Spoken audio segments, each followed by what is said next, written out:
به شبکه تلگرامی ما داخل شوید و شما از اولین ها شده MP3 ترجمه معنای قرآن را دسترس می کنید و همچنین در ویکترین آزمون های ما نیز اشتراک می کنید. ما با هم پیش می رویم.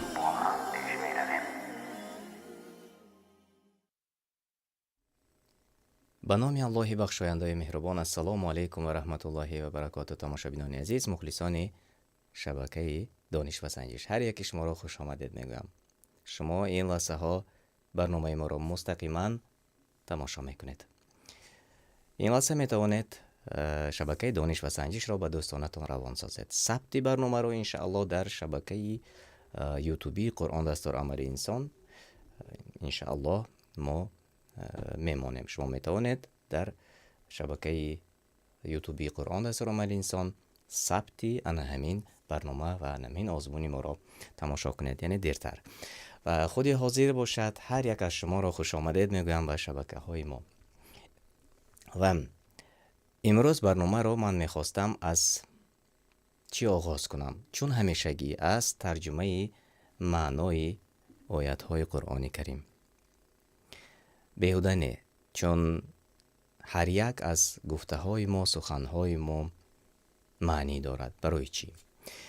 در سوره القصص آیتی 87 ترجمه معنا را میخوانم تماشابینان عزیز. پس از آن که آیات الله بر تو نازل شد، تو را کافران از آن بیراهه نکنند. مردم را به سوی پروردگارت بخوان و هرگز از مشرکان نباش. این ترجمه معنا. به این مانند در سوره نحل آیتی 125 عیناً میخونم از کتاب. مردم را با حکمت یعنی قرآن و سنت و پند و نصیحت نیکو برای پروردگارت دعوت کن و با بهترین طرز با آنان گفتگو کن، یعنی از خصومت و اذیتشان روی گردان و در رسانیدن رسالت حق کمبودی نکن. موافق تفسیر ابن کثیر. در دوامش چنین آمده است: بیگمان پروردگار تو به حال کسانی که از راهی او تعالی گمراه می شوند آگاه تر است و او تعالی به راه یافتگان داناتر است.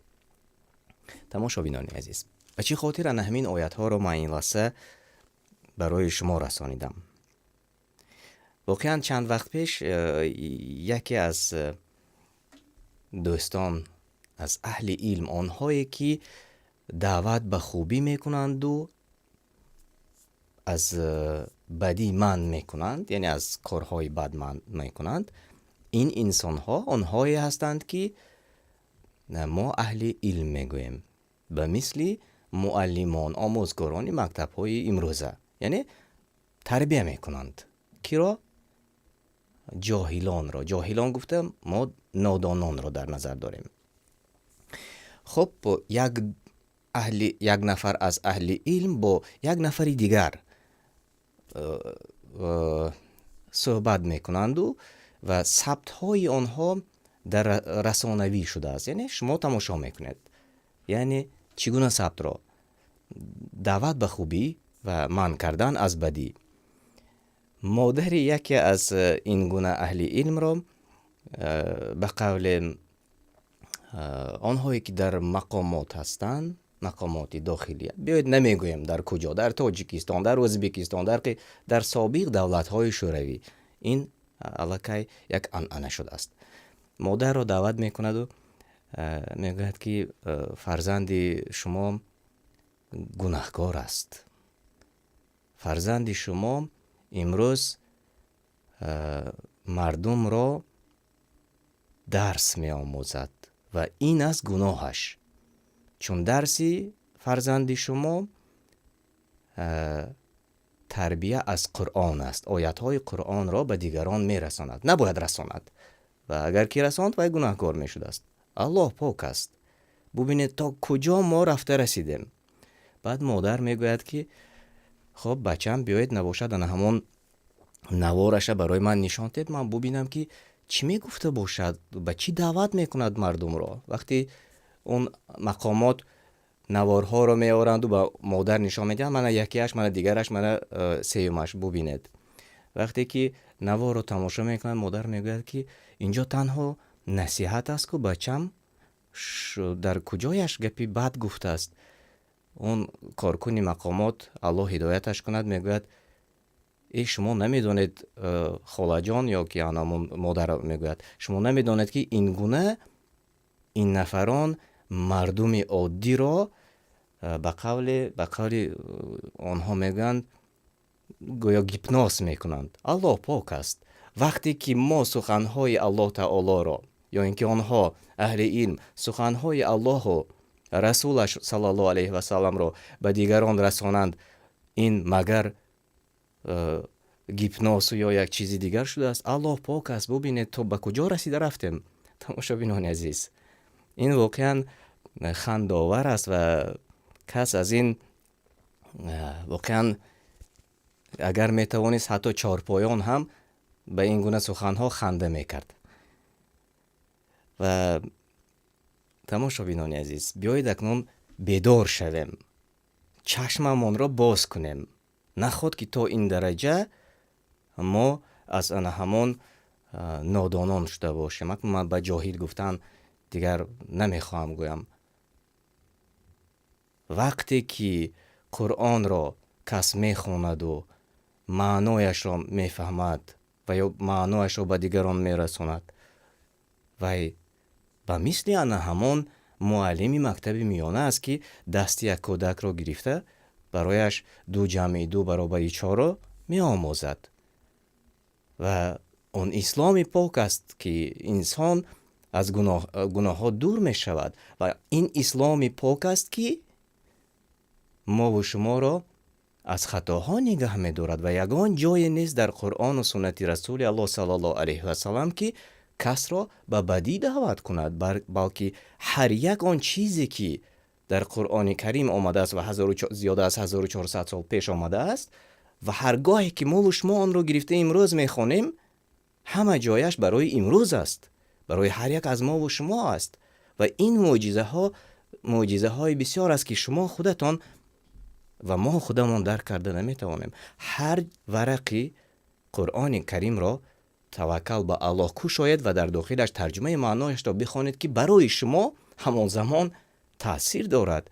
و یک خطاب من و گفته های من به همون نفرانی که در بعض مقامات کار میکنند و مادرهای اهل علم را دعوت میکنند، هرچند آن اهل علم امروز 40 ساله و 50 ساله شدند، مادرانشان تقریبا 70 ساله و زندگی شخصی خودشان را دارند، آن فرزندها در غریبی در دیگر جا هستند. از شما خواهش میکنم شما هم مسلمان هستید، شما هم مؤمن هستید، به نام خودتان را میگویید که مؤمن و مسلمان هستید. نخواد که وقتی که کتاب قرآن کریم را یک نفر فرزند مادر ترجمه معنایش را یا مضمونش را برای شما رساند، شما اون مادر بیچاره را میترسانید. و تا این درجه نباید رسیم. دوستانی عزیز، شما دوست گویم احتیاط کنید، چون روز جزا نزدیک است و شما که امروز این گونه رنج و عذاب میدهید آنهایی که میخواهند چشم شما را باز کنند، پگاه در نزد الله تعالی شما جوابگر میشوید. به آن خاطر که مظلومان را چون ظالم و به قول دستور ظالم شما عذاب میدهید یا رنج میدهید. از آه آن مادر نمیترسید که مادر را شما بیچاره را ترساندید بچه شما این گونه است و بچه شما این گونه است، وقتی که بچه آن همان مادر چندین سالها رفته است و تعلیم را گرفته است و امروز آن تعلیم را میخواهد که برای دیگر این انسانهایی که غافل ماندند، دور ماندند، به آنها رساند. و بیایید دیگر اکنون چشممان کشایم باز کنیم. و این بود سرآغاز و آن آیت هایی که ما و شما خواندیم. و یک باری دیگر برگردید به من گفتم سوره قصص را خواندم، آیتی 87 را، سخنهای الله تعالی را، و بعد از آن سوره النحل را خواندم، آیتی 125 را. یک باری دیگر کتاب را کشایید و نگاه کنید که الله تعالی چی گفته است. و درباره اهل علم آیت ها خیلی زیاد است. و انشاءالله تماشابینان عزیز، این سرآغازی برنامه ما بود و اکنون ما و شما آماده هستیم که بازی را آغاز کنیم. و انشاءالله که شما مرا درست فهمیدید و هر آن کس که هدایت خواست الله را جستجو کند و الله خواسته باشد همون انسان هدایت می یابد. و اگر نه هیچ کس قادر به هدایت کردن یک نفر نیست به جز الله سبحانه و تعالی. چون خودتان میدونید که بعضی همسران پیغمبران بهترین انسان ها کافر شدند و حتی بعضی از نزدیکان پیامبر صلی الله علیه و سلم را شما خودتان خوب میدانید از تاریخ که کافر شدند و بعضی دیگرشان اسلام نآوردند. از این برمی آید که ما و دیگر آن اهل علم به قولی آن همان نفرانی که میگویند که گیپنوس میکنند، هرچند که بعضی ها را گپ زنند هم فهمانند هم، آنها هدایت نمییابند اگر الله تعالی نخواسته باشد. و دعا میکنیم که ما و شما آنهایی که این لحظه ما را تماشا میکنید از در قطار هدایت یافتگان باشیم. خب ببخشید که کمی آغازش چون شد، چون نتوانستم نگویم، چون من دوست میدارم اهل علم را بسیار احترام میکنم، چون دستور رسول الله صلی الله علیه و سلم و دستور قرآن آمده است که ما باید احترام داشته باشیم به آنهایی که اهل علم هستند و جاهلان را از جاهلیت به بیرون میبرند. از این خاطر باید که ما و شما از این با خبر باشیم که این گونه حالت ها امروز ها شده ایستاده است و این باعث تاسف است. خب قسمت اول و گیم پین را من این لحظه برای شما تماشابینان عزیز اعلام میکنم تا که ما و شما توانیم در بازی اشتراک کنیم. این لحظه من روی اکران را برای شما نشان میدم. مرحمت داخل شوید، گیم پین ما در روی اکران نوشته شده است، شما میبینید. خب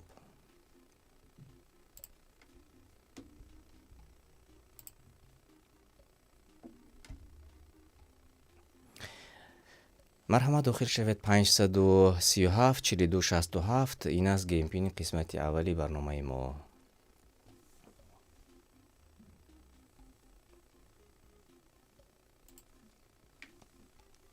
خوش آمدید میگویم همه شما را آنهایی که این لحظه داخل شدید.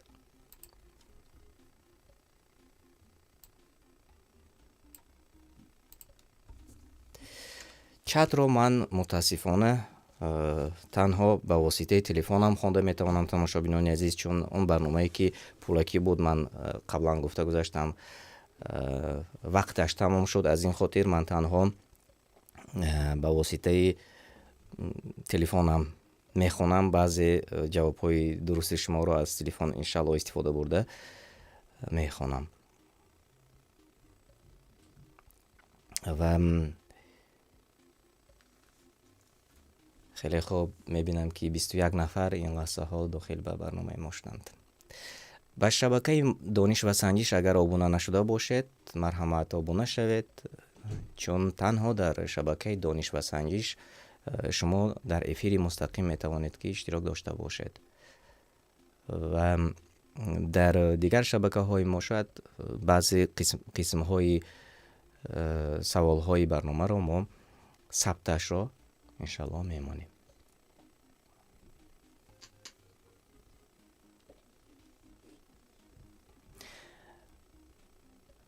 خیلی خوب، من 24 نفر رو میبینم در داخل برنامه. خوش آمدید میگویم شما رو.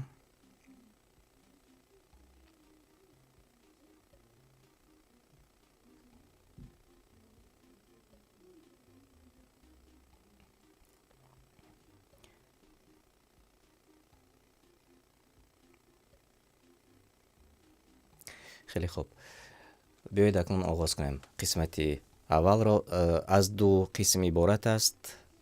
برنامه ما 7 سوالی از 7 سوالی و سوال های به نهایت عادی و آسان را امروز اختیار کردیم تا که شوق‌آور ما و شما بازی کرده توانیم.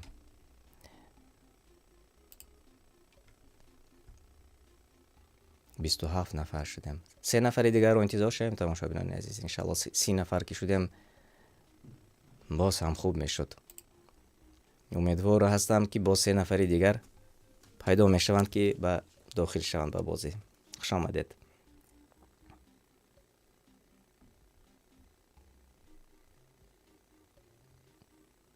آفرین. خب همین به جای رقم به خودتان تخلص نوشته کنید، اونی که با رقم داخل می شود. 537 42 67 گیم پین. مرحمت در دوام بازی آنهایی که نتوانسته داخل شود شما نیز پیوست شود انشاءالله و ما قسمت اول را آغاز میکنیم. بسم الله.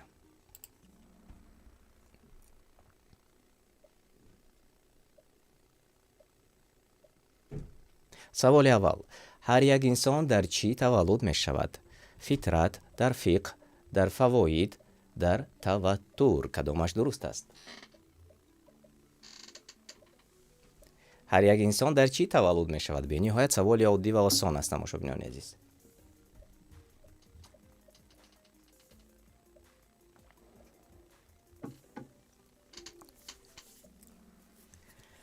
خیلی خوب، اکثریت جواب‌های خوب درست دادن. بله، در فطرت. هر یک انسان در فطرت تولد می شود و بعد از آن یا مسلمان می شود یا کافر می شود. و 21 نفر جواب‌های درست گفتند، اما بودند نفرانی که جواب‌هایشان نادرست بود. و در این باره خیلی موضوع کلان است و ما نیز معلومات زیاد هم درباره فطرت گفته بودیم در برنامه‌های گذشته. خب جستجو کنید آنهایی که جواب‌های خطا گفتند. در جای اول خدیجه، عمر، امرالدین، ابو همیرا و محمد آنهایی که در جاهای اول هستید. نام فرزندان آدم صفی الله چی بود؟ رقیب و عتید، قابیل و حابیل، منکر و نکیر، قارون و هارون. کدامش درست است؟ نام فرزندان آدم صفی الله چی بود؟ کدامش از آن وریانت هایی که شما در پایان میبینید؟ 30 نفر الکی جواب گفتند. بیاید میبینیم که ها جواب هایی درست گفتند.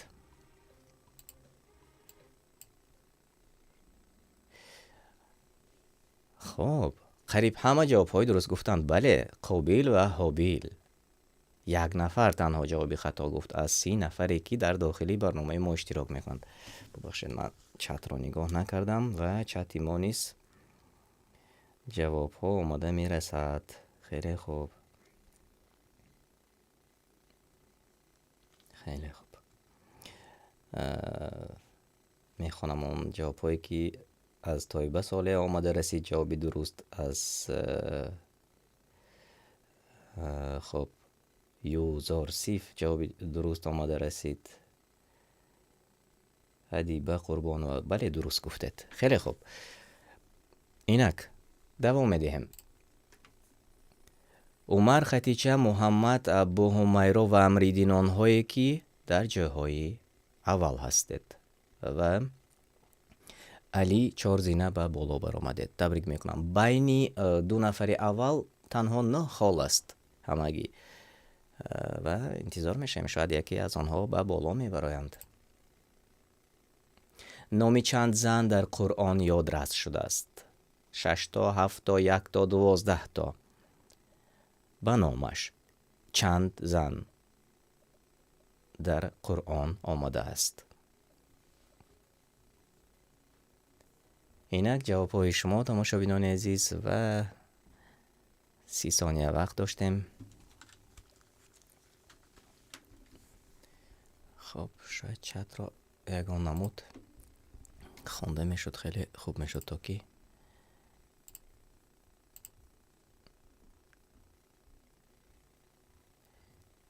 خب بله میبینم اینجا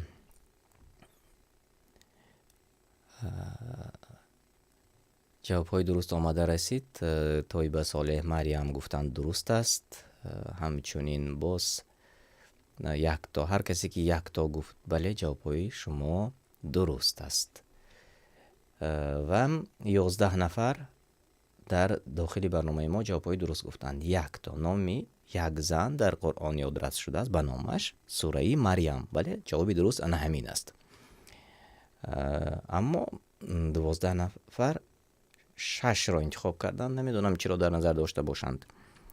یک زن و آن سوره درباره مادری عیسی علیه السلام سوره مریم است. خیلی خوب تماشابینان عزیز، بیایید دوام میدهیم. امریدین مریم تاجیک بچه ابراهیم و ابو عبدالرحمن شادمان 13 زینه به بالا برآمدید. مبارک باشد.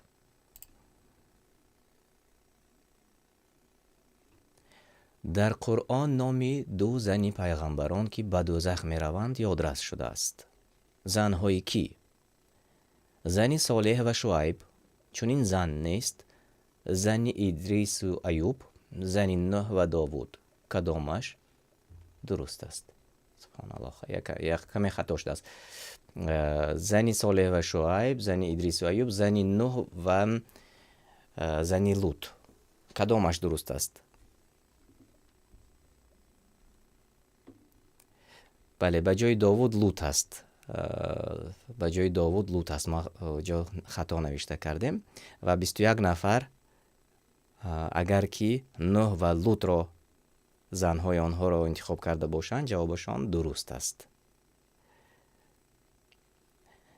چون اینجا به قول اپیچتکا آمده است زنی نوح و لوط. خیلی خوب، 21 نفر را جوابشان را چون جوابی درست قبول میکنیم، اما اینجا ببخشید که اینجا شاید ما خطا نوشتیم. داوود نه بلکه لوط است. و در داخل چت ما جواب های درست آمده رسید از هر کسی که سبز را انتخاب کردید. بله درست جوابایتان. و آنهایی که نوح و لوط گفته جوابهای شما نیز درست است. در سوره تحریم آیتی 10 بیایید یک بار یادرس میشویم. نه همان را یک بار با شما دیده میبرایم ترجمه معنا را و بعد از آن انشالله دوام خواهیم داد. در ترجمه معنای سوره تحریم آیتی 10 الله تعالی برای کسانی که کافر شدند همسر نوح و همسر لوط را مثل زده است.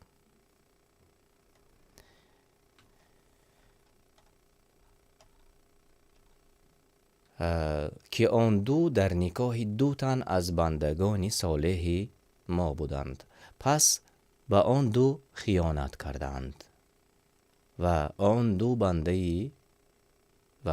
بنده صالح نتوانستند چیزی از عذاب الله را از آن دو، یعنی از آن دو زن دفع کنند و به آنها گفته شد همراهی وارد شوندگانی به آتش جهنم شما نیز وارد شوید. یعنی در این باره ما و شما قبل از برنامه گفته گذاشتیم هدایت یافتن در دستی تنها الله تعالی است و از این خاطر به آنهایی که امروز یک بار دیگر باز در بین برنامه هم من به آن نفرانی که خودشان را مسلمان می حسابند اما در بعض مقامات کار می کنند و امروز به بعض مسلمان ها تهمت می کنند و آنها را به بیهودگی متهم می کنند، هرچند که آنها به یگان گروه شامل نیستند. بعضی از آنها تنها کتاب قرآن را برای دیگران می خوانند و می فهمانند، غیر آن چیزی نیست. از الله بترسید. شما به چی خاطر تهمت میکنید؟ به آن خاطره که فرزند شما را، همسر شما را، نزدیک شما را به خوبی دعوت میکنند، برای این متهم میکنید. الله پاک است. از الله بترسید و این مقام شما، همون مقامات های شما ابد نیست. شما هم اگر مرگ در دوره جوانی اتان نآید، حتما که پیر شدید دیگر میمورید، دیگر وفات میکنید. ما هم همین خیل، همه از ما و شما میرنده هستیم و این دنیا برای ما و شما تا ابد میراث نمیماند و آن چیزی که در دنیا شما دارید، وظیفه و منصب و پول و مال و آن ماشین هایی که به پاره گرفته اید، به شما تا ابد نمیماند. از این خاطر از الله بترسید. و این خطاب من برای شما چون دوستانه، برادرانه نمیگویم، چون که تا آن وقتی که شما مؤمن و مسلمان نیستید من شما را به قطار برادران داخل نمی کنم و آنهایی که شما آنها را متهم میکنید، آنها نیز شما را امروز برادر نمی کنند، اما دوستانه به شما مصلحت مشورت میدهیم که خودتان را اصلاح کنید اگر خواهید که هدایت یافته باشید. و هیچ کس شما را گیپنوز هم نکرده است و هیچ کس هم شما را، به شما تنها گفته های قرآن و سنتی از سنت رسول الله صلی الله علیه و سلم بعضی حدیث ها را رسانیدند تا که چشم شما گشاده شود، چشم فرزندانتان گشاده شود، پگاه وای بر شما نشود به مثل آیت هایی که ما در برنامه گذشته، هفته گذشته در همین برنامه یک جای با آنهایی که اشتراک کردند گفته گذشته بودیم. از این خاطر ما شما را دوست می‌داریم که دوست گفتیم و ما شما را دوست می‌داریم که خواستیم شما نیز در قطار انسان‌های سالم و سالم عقل باشد، از انسان‌های پیشرفته باشد، چون موفق شدن هم در دنیا و هم در آخرت در شناخت الله تعالی خودتان است که شما در نزدش یک روز نه یک روز جواب میگویید. از این خاطر بعض کارهایی که عملهایی که شما امروز در دنیا میکنید صدها مراتب اندیشه کنید. دعای مظلوم و بین دعای مظلوم و اجابت آن پرده نیست. مظلومان وقتی دعا میکنند و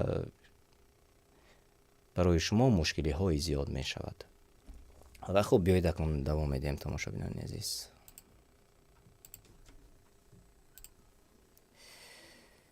خب امریدین ماریا و تاجیک بچه طایبه صالح آمینه آنهایی که به جاهای نمایان برآمدند.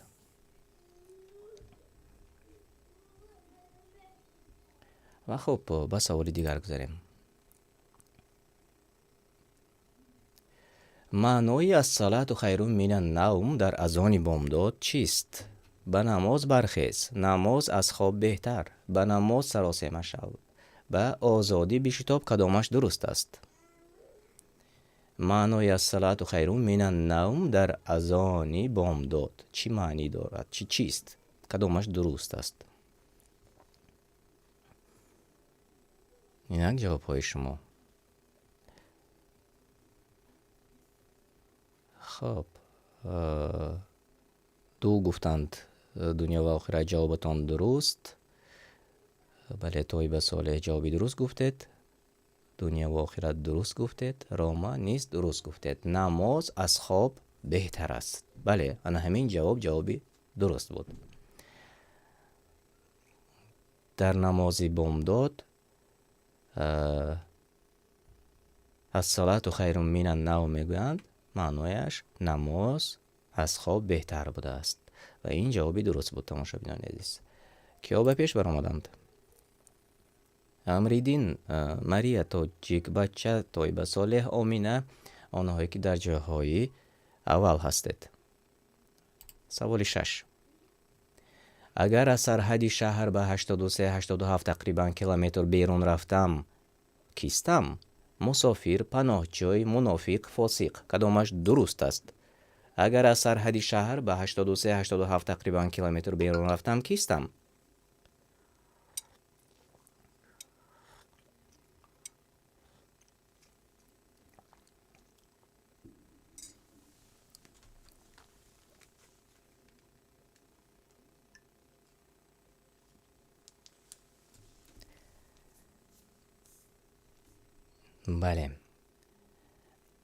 بله جواب های درست را من میبینم که تقریبا همه در چت ما جواب های درست گفتید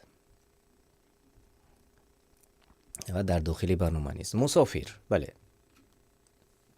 اگر از شهر بیرون شدند تقریبا به 83-87 کیلومتر مسافر می شدند. خب و ماریا، امریدین، تاجیک، بچه طیبه، صالح، محمد، آنهایی که در جاهای نمایان هستید. و سوالی آخری قسمت اول. زیر معنای فی سبیل الله چی میفهمیم؟ فی سبیل الله چی میفهمیم؟ الله خواسته باشد، الله راضی باشد، در راه الله، الله رحمت کند. بسیار میشنویم امروز ها میگویند که فی سبیل الله هم چی معنا دارد؟ چون بسیار میشنویم، اما آیا میدونید معنیش چی است یا نه؟ و این برنامه ما برنامه که معلومات دهی است برای آنهایی که میخواهند معلومات گیرند. بله، طیبه، صالح درست گفتید. خیلی خوب. 27 نفر در داخل برنامه ما جوابهای درست گفتند. بله، در راه الله. ما گفتیم زیری معنای فی سبیل الله چی میفهمیم؟ 27 نفر جوابهای درست گفتند. بله، در راه الله. انا همین درست بود، جوابی درست. و خیلی خوب تماشاگران عزیز، اکنون قسمت خوبی برنامه ما آماده رسید. بیایید میبینیم که ها در قسمت اول جایهای خوب را سزاوار شدند. علی مبارک باشد جای سیوم. جای دو نصیب طیبه، صالح و جای اول نصیبی امریدین گردید. مبارک باشد. همچنین آمینه و محمد نیست در جایهای نمایان قرار داشته. تبریک میکنم برای هر یکی شما. بهترین رقابت بود تماشاگران عزیز در برنامه ما و الله تعالی علم بهترین را به هر یک از شما نصیب گرداند تا که توانید در دیگر برنامه های ما نیز و همچنین در دنیا و در آخرت از موفقان باشد. مبارک باشد. و من این لحظه قسمت دوی برنامه را آماده میکنم تا که ما و شما توانیم در آن اشتراک داشته باشیم، چون تقریبا باز 20 دقیقه وقت داریم تا که برنامه را جمع بست کنیم. از این خاطر قسمت دوی برنامه نیست خیلی عادی و آسان است به مثل بازی اول و امیدوار هستم که هر یک از شما میتواند در بازی برد کنید و یک معلومات خوب برای خودتان گیرید. خب آماده شد. گیم پین 681 74 02 داخل شوید.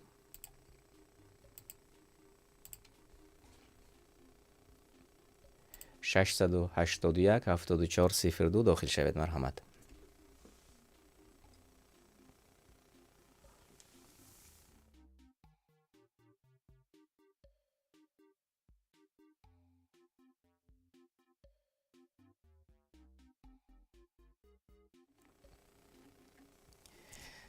همه شما رو خوش آمدید میگم تماشاگران عزیز.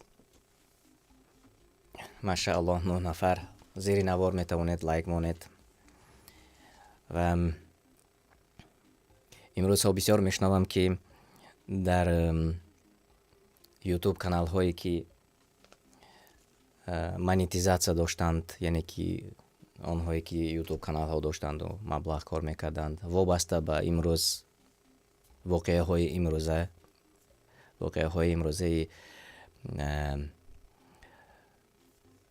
اوکراین و روسیه، انا همون مانیتیزاسیا ها نیز محکم شده است. بسیاری ها پول کار کرده نمیتوانند و این از دنیا.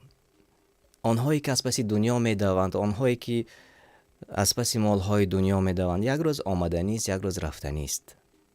اما آن چیزی که ما و شما امروز تصمیم گرفتیم، این به خاطر آباد کردن آخرت هر یکی ما و شما. و ما اینجا نمیشنیم به مثل که بعضی ها میگویند شیشته و یگان نمیدونم آن چیزی که آنها میگویند به قول خودشان تیار کنیم. نه، این همه گفته های ما از به قول از دل میبراید، از آن سببی که ما همدیگر را دوست میداریم. ما میخواهیم که هر چیزی که به خودمون دوست میداریم آن رو به شما، به آنهایی که این لحظه با ما هستند، به آنها نیز دوست میداریم. یعنی که ما و شما از گمراهان نباشیم، ما و شما از هدایت یافتگان باشیم. و این سخن صمیمی است. و یک چیز رو میخواهم باز یادرس شوم. یک نفر رو میشناسم و میدونم در سالهای گذشته سراینده و با نوازندگان بود و خودش نیست سراینده و نوازنده و نمیدونم رقاصه و چیزی بود، اما آبروی بلند داشت. همه وی را احترام میکردند. آنهایی که در پروکراتور و در مقامات و در همون KGB و دیگر جاها کار میکردند احترام میکردند. پول داده و به خانهشان دعوت میکردند. احترام در سطح بالا بود. و غیر از این همون نفر رو مثلا مادرش و نزدیکانش و خویش و اقربایش همه عزت میکردند، همه دوست میداشتند، همه فخر میکردند. برای چی؟ یک نزدیکشان سراینده است و مشهور است و وی را همگان میشناسند. از این افتخار میکردند. یک چیزی دنیایی و فسق و فساد، این از این افتخار میکردند، این را دوست میداشتند. اما همون انسانی که عوض شد، الله تعالی به دلش هدایت انداخته است و هدایت یافته است و امروز میگوید این فسق و فساد است. سرایندگی و نوازندگی جایز نیست. اگر خواهی که آخرتت را آباد کنی، راه درست را یاب.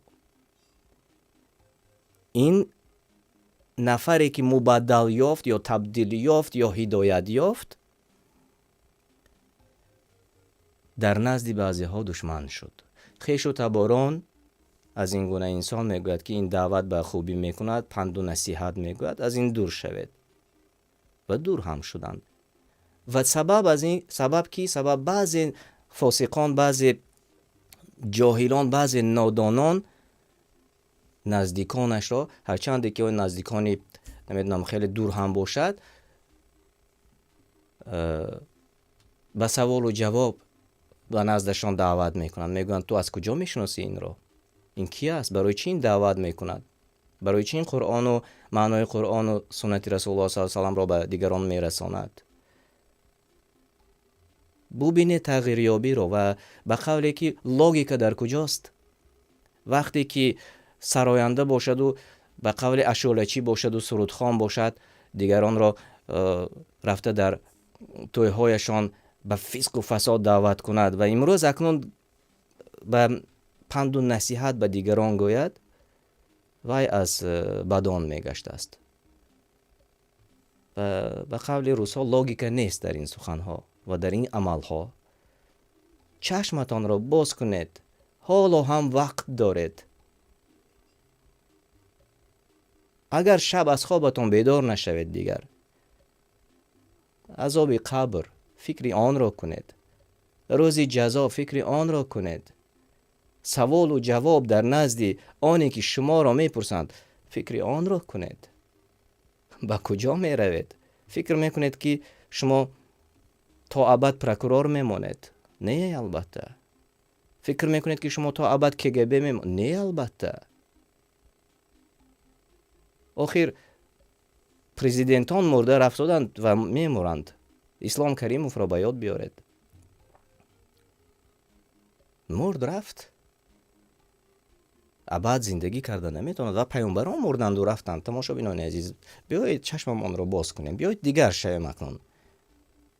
آن چیزی که الله تعالی برای شما در کتابش روان کرده است و آن رسالتی که رسول الله صلی الله علیه و سلم در دوش داشت و آن را برای ما و شما رساند، برای چی ما آن را پیروی نکنیم، بلکه آنی که ما را به فحشا دعوت میکند از آن پیروی کنیم؟ از این خاطر الله ما و شما را هدایت کند. بیایید قسمت دیگر را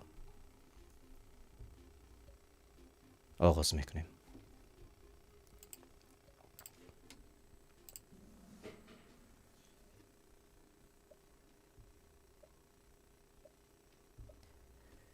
سوال اول: هر چی را صدقه یا نذر کرده اید الله به آن آگاه است. از کدام سوره گرفته شده است؟ سوره بقره آیت 270، نساء آیت 69، انعام و یا اخلاص کدامش درست است؟ هر چی را صدقه یا نذر کرده اید الله به آن آگاه است.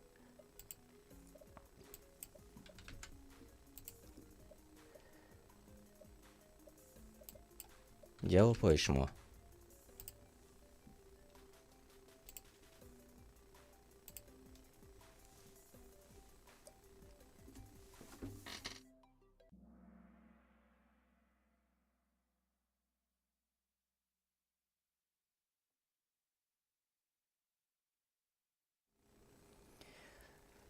خیلی خوب و بله، جواب های درست از 22 نفر آمده رسید. در سوره بقره آمده است.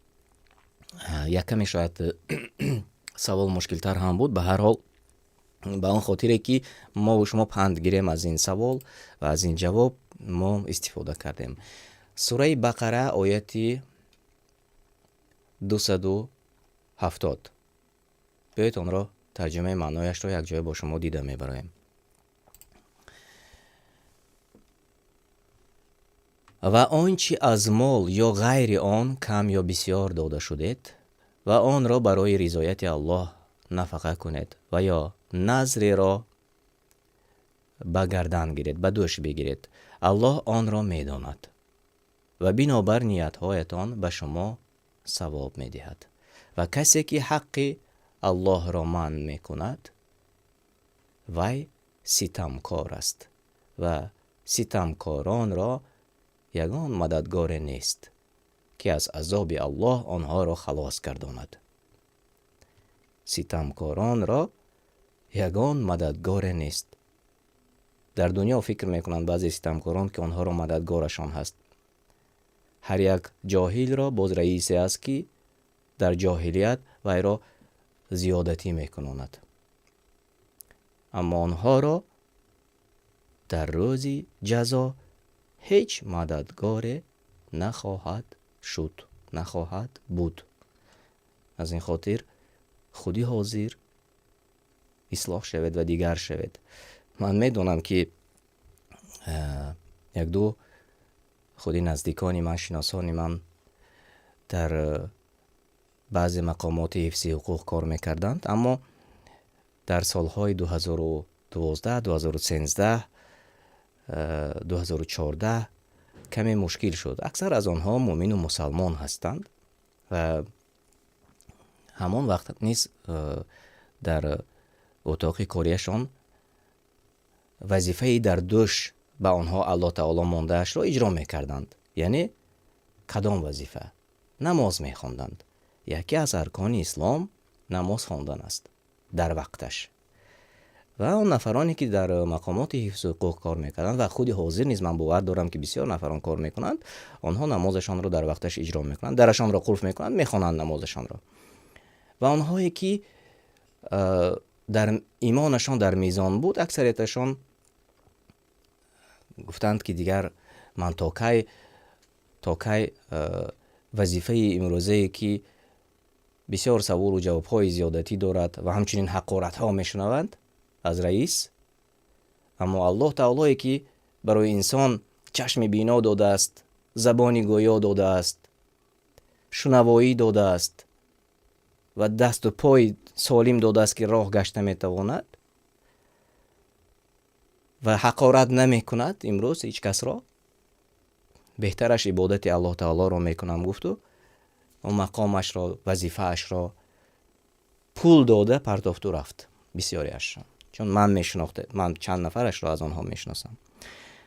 و واقعا یک باز چند وقت پیش یکی از نزدیکان ما، یکی از دوستان من زنگ زده بود، گفت که من به دکتر مراجعت کردم برای درست کردن پایهایش مبلغی بی نهایت کلان هزارها دلار را طلب کردند. یعنی پایش امروز معیوب گشته است، یعنی درست بود و بعد از یک صدمه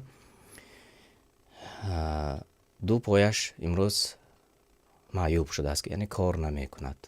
وقتی که دکتران دیده برآمدند، یکی از دکتران خارجه گفت است که برای درست کردن پایهایت مبلغ بی نهایت کلان لازم است. برای من مراجعت کرد که تا که ما اعلان کنیم یگان مبلغ جمع کنیم. من به چه خاطر این سخنها را برای شما این لحظه ها میگویم تماشاگران عزیز؟ الله تعالی برای ما همون پایها را بی پول داد. از ما پول طلب نکرد که ما پای روان داریم، دستی که می جنبد داریم، چشمی که می بیند داریم، گوشی که می شنود داریم، زبانی که گپ زده می شود داریم.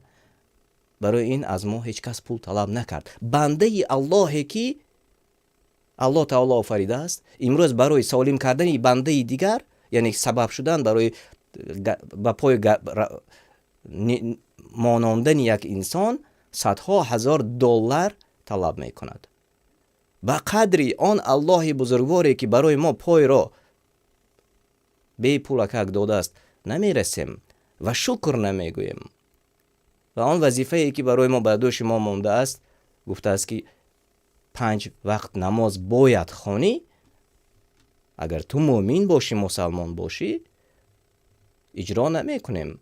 میگوییم که اما یک بار نماز بامداد را میخوانیم، یا که در یک روز یک بار نماز میخوانیم، یا که کارم بسیار نماز را قضایی میخوانیم. آخر نماز قضایی از کجا و در کجا نوشته شده است؟ چه خیلی بوده است؟ کنی میفهموندید با کدام دلیل نماز قضایی میگوید شما؟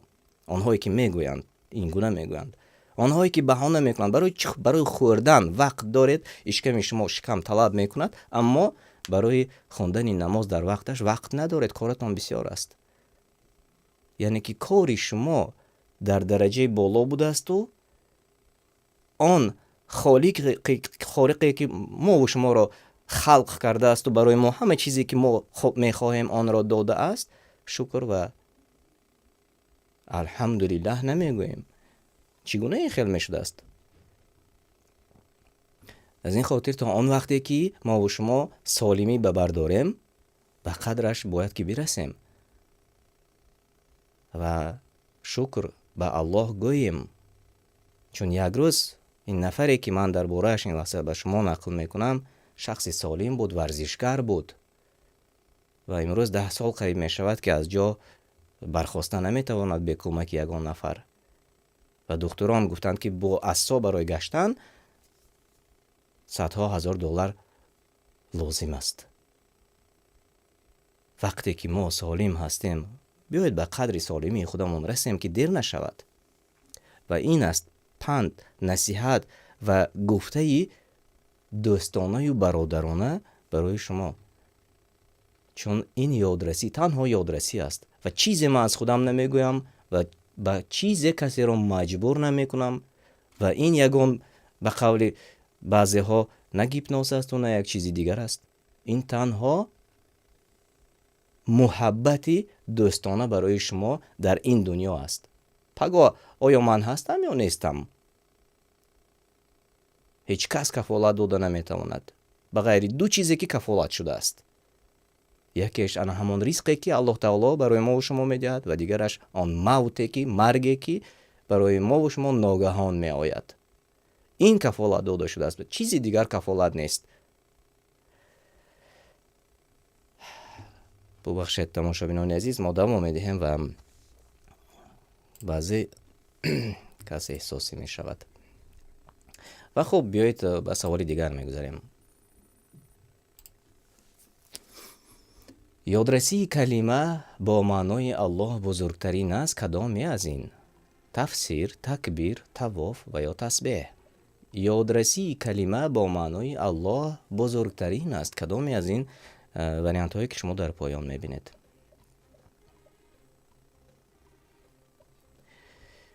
بله، جواب های درست آماده رسید.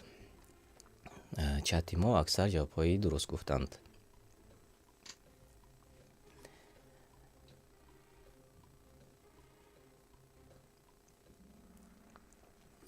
22 نفر جواب های درست گفتند بله تکبیر است، یعنی الله اکبر.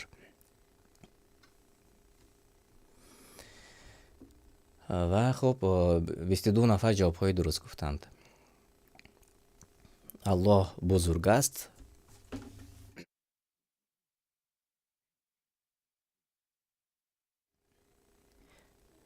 الله بزرگ است یا بزرگترین است، این تکبیر است و جوابی درست همین بود. عمر، مریم، محمد، آمینه، آنهایی که در جاهای اول هستید مبارک باشد. رسول الله صلی الله علیه و سلم کدام رنگی لباس پوشی را دوست می داشت؟ سیاه و سرخ، زرد و کبود و سیاه، سبز و سفید کدامش درست است؟ رسول الله صلی الله علیه و سلم کدام نمود رنگی لباس پوشی را دوست می داشتند؟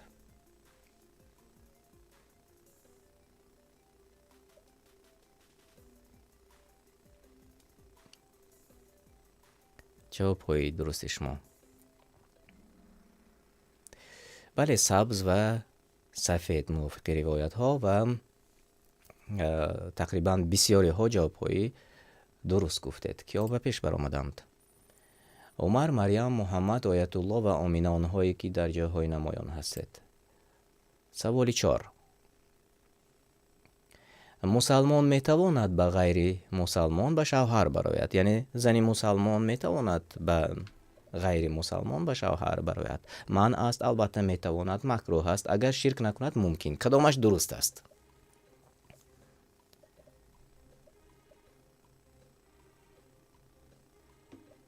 جواب های شما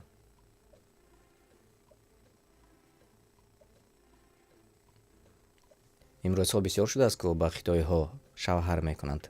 آیا همین ممکن است؟ اسلام اجازت میدهد؟ 25 نفر جواب های درست گفتند نه، من است، قطعیاً من است. بله، انا اینجا الکی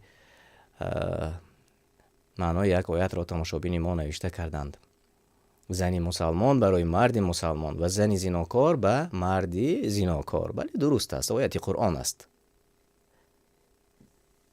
برای زنی مسلمان شوهری مسلمان و یا آنی که اسلام را قبول کرده است. به غیر این من است. و اکثریت جواب های درست گفتند. خیلی خوب. عمر، محمد، آیت الله، مریم، آمینه و ابو عمر نیست 8 زینه به بالا بر آمدید.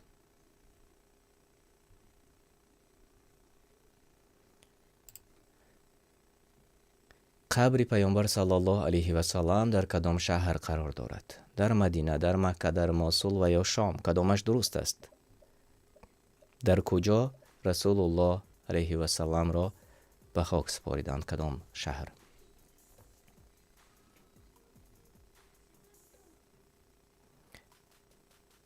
بله، هر کسی که مدینه انتخاب کرد جواب هایتان درست بود.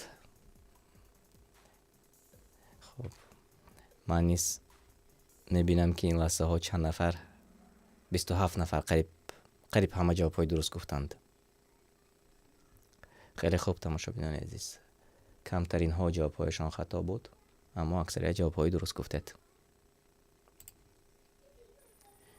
عمر، محمد، مریم، آمینه، ابوبکر جوابهای درست گفتید. سوال 6. اما تا آسمان ها و زمین باقی هستند در بهشت جاویدان بمانند. کی؟ جای نقطه را پر کنید. کی ها؟ تا آسمان ها و زمین باقی هستند در بهشت جاویدان بمانند. کی ها؟ نیکبختان، بدبختان، ظالمان، فالبینان. کدامش درست است؟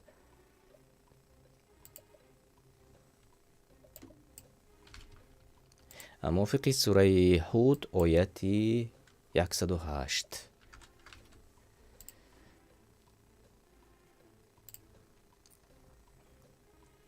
کدام جواب درست است تماشابینان عزیز؟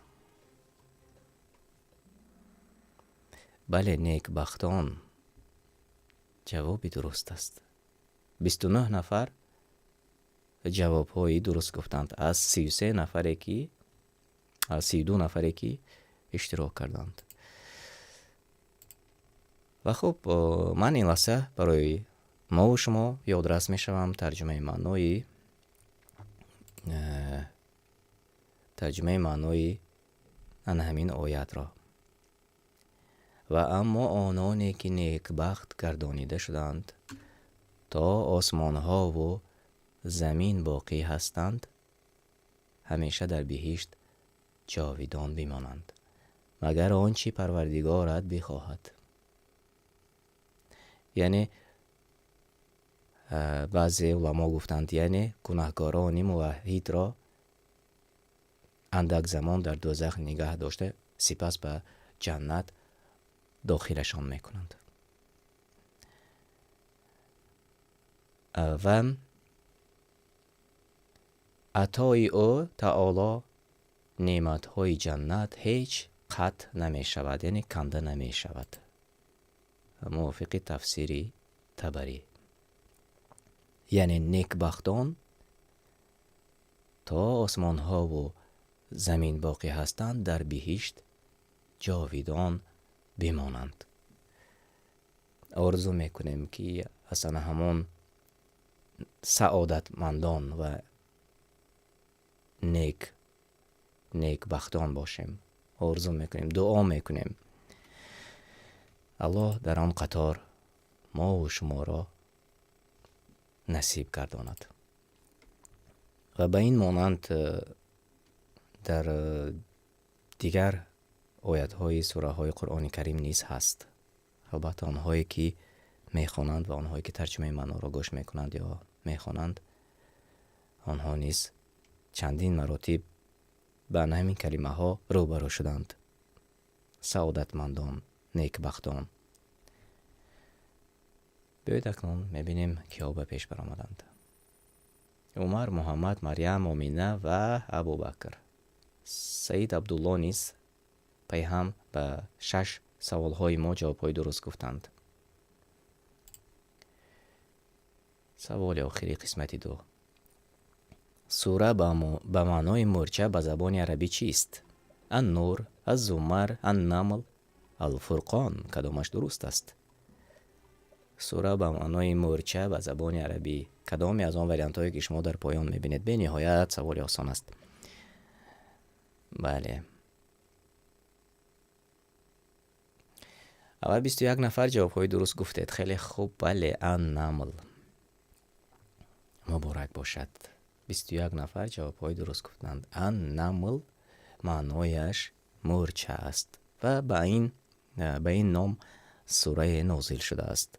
ترجمه معنای سوره النمل در شبکه قرآن دستورالعملی انسان هست. مرحمت میتوانید جستجو کنید و تماشا کنید. ما تماشابینان عزیز انشاءالله باز تصمیم داریم که در ماه شریف رمضان اگر در عمر برکت باشد ترجمه معنای قرآن کریم را برای شما در افیر مستقیم انشاءالله در چند شبکه ها پیشکش کنیم انشاءالله. بیایید اکنون ببینیم که ها به پیش برآمدند و که ها جایهای نمایان را سزاوار شدند. مریم مبارک باشد. جای سیوم. جای 2 نصیبی محمد کردید. جای اول نصیبی عمر. مبارک باشد. تبریک میکنم برای شما. غالبیت را. آمینه و طیبه صالح نیست در جاهای نمایان بودند. بیایید یک بار دیگر تماشا کنیم بهترین قسمتی برنامه را یک جای با شما.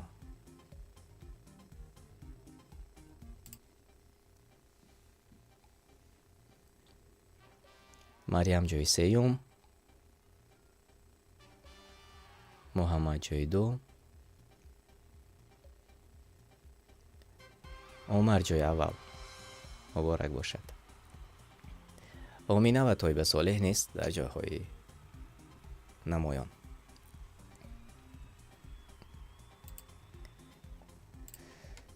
تماشابینان عزیز، اینجا وقتی برنامه ما به پایان میرسد.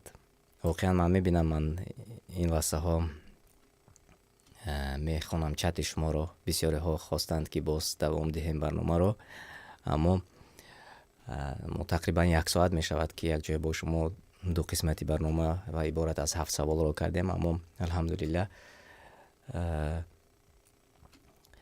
برای قسمت سیوم انشالله در هفته دیگر تصمیم میگیریم و کوشش میکنیم که هفته دیگر باز برنامه رو برای شما پیشنهاد کنیم.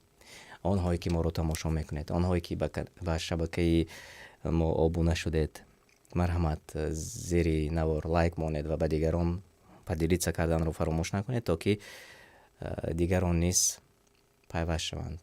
هفته دیگران نیز در برنامه ما اشتراک کنند. همان وقتی که تماشابین زیاد شود، همان وقتی که ما و شما زیاد شویم، صفی ما و شما زیاد شویم، البته ما کوشش میکنیم که کمی مدتش رو برنامه رو زیاد کنیم و سوال ها رو زیادتر ترتیب دهیم. و یک بار دیگر من یادرس میشوم به آنهایی که لحظه ها ما رو تماشا میکنند. یک بار دیگر من یادرس میشوم به آنهایی که به عقل درک میکنند. ما اعضای یگان گروه نیستیم و ما انسان هستیم به مثل شما و ما در قطار همان انسان های هستیم که کوشش میکنیم گفته های الله تعالی را اجرا کنیم و سنت رسول الله صلی الله علیه و سلم را در آن عمل کنیم. و شما را چنانه که پیشتر نیز قید کردیم دوست می‌داریم. از این خاطر هر آن چیزی که برای خودمان دوست می‌داریم برای شما نیز دوست می‌داریم. و سخن‌های ما به جایی که شما را رنجاند یا دل شما را رنجاند، برعکس باید باشد. چون ما شما را به چیز دعوت نکردیم به جز آنی که به همدیگر نیکی کنیم و از بدی ها پرهیز کنیم. و این تنها از استفاده قرآن، از استفاده کتابی الله تعالی که هر یک از ما و شما قبول داریم، چون خودمان را مسلمان میگوییم و هر یک از ما و شما ایمان آورده هاییم و به گفته های الله تعالی ایمان آورده ایم. از این خاطر شما از سخنهای ما دل آزرده نشوید، بلکه این گفته های ما باید که برای ما درس باشد. و چنانه که گفتیم حالا هم چون نفس میکشیم از هوای بیپول وقت داریم و چون نمیدانیم که در کدام حالت و چگونه از این دنیا مرده می رویم. از این خاطر اصلاح شویم، از ظالمین نباشیم که ما دیگران را مظلوم گردانیم و به دعای بدی مظلوم گرفتار شویم. و هر کاری که بدی که به شما میکند کوشش کنید که بد جواب نگردانید، بلکه از بهترین انسان ها باشد و بعض بدی هایی که بخشیدن باشد، بایستی بخشیدن باشد، ببخشید. و آنهایی که دوستان ما که برای اهل علم که ما دوست می‌داریم آنها را به خانواده‌شان ظلم نکنید و این ظلم های شما به خانواده آنها بیفایده است. آنها وظیفه دار هستند به مثل شما. شما در مقامات حفظ حقوق کار میکنید، وظیفه شما دریافت گناهکاران، دزدان است، غارتگران است، یا اینکه آنهایی که یگان نفر را کشتند، وظیفه شما آن است. نه اینکه از پس کسی که معلم است از پس وی دویده گردید. این عیب است برای شما. کاری خودتان را کنید. انا همان دزد و غارتگر را، آنی که بر ضد شما و دولت شما بدی کرده است، آن را جستجو کنید. نه اینکه معلمانی که فرزند شما و همسران شما را درس میگویند. این باعثی تأسف است. این یک کاری خوب نیست، برای شما هم نمیزیبد. این به آنهایی که در زیر به قول پریکاس های بالایانی که شاید که جاهل باشند، نادان باشند، به آنها خدمت میکنند. خدمت خودتان را آنگونه کنید که در نزد الله تعالی گناهگار نباشد. اگر شود این گونه خدمت کرده در آن جایی که شما خدمت میکنید. و این بود یک پند، این بود یک گفته های دوستانه برای آنهایی که میتوانند قبول کنند. برای آنهایی که نمیتوانند قبول کنند، دیگر هیچ کس شما را به چیزی مجبور نمی کند. چون اگر که مبادا نفهمیده باشد، یکی از سوره ها به نام یکی از عمک های رسول الله صلی الله علیه و سلم نازل شده، سوره مسد. آن را یک بار گشایید و زبان عربی را البته که ما و شما نمیدانیم، اکثری ما و شما نمیدانیم، به زبان تاجیکی، و اگر تاجیکی را نفهمید، چون تاجیکی هم زبان ادبی شاید مشکل تر باشد، به زبان روسی اگر فهمید خوانید، نباشد به ازبکی خوانید تا که معنایش را درک کنید. برای چی چون این گفته شده است؟ به مثل انا همان امکی دوست داشته ترین به مثل امکی نباشد که امکی رسول الله صلی الله علیه و سلم که بدبخترین انسان گردید، اما دوست داشته ترین الله تعالی این رسول الله صلی الله علیه و سلم است و یکی از امک های وی نامش در قرآن ذکر شد. از این خاطر این یک نقطه ای که در آخر میخواستم برای آنهایی که این لحظه ها ما را تماشا میکنن، حتما تماشا میکنن، چون بسیاری برنامه های ما را ثبتش را زیر پایانش خیلی گفته های خودتان را نیست علاوه کردید، نوشته اید، تماشا میکردید. الحمدلله شاید که یکی از گفته های ما و گفته های برادرانه ما برای شما شاید که درس باشد. با امید خانه آبادی هر یکی شما خیر و خوش میکنم تا بخوری های آینده سلامت و پیروز باشید. اهل پیوندانتان را الله تعالی نگه دارد تا بخوری های دیگر موفق باشید.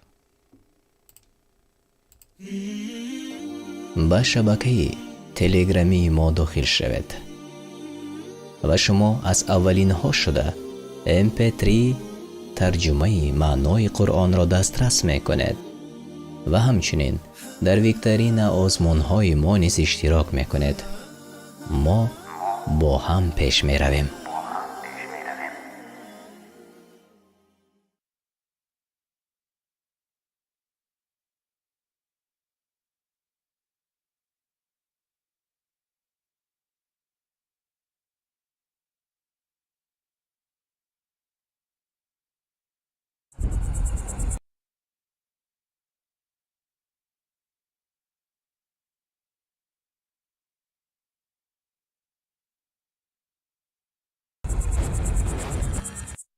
سوره طارق، آنچه در شب آید، در مکه نازل شده است و از 17 آیت عبارت است.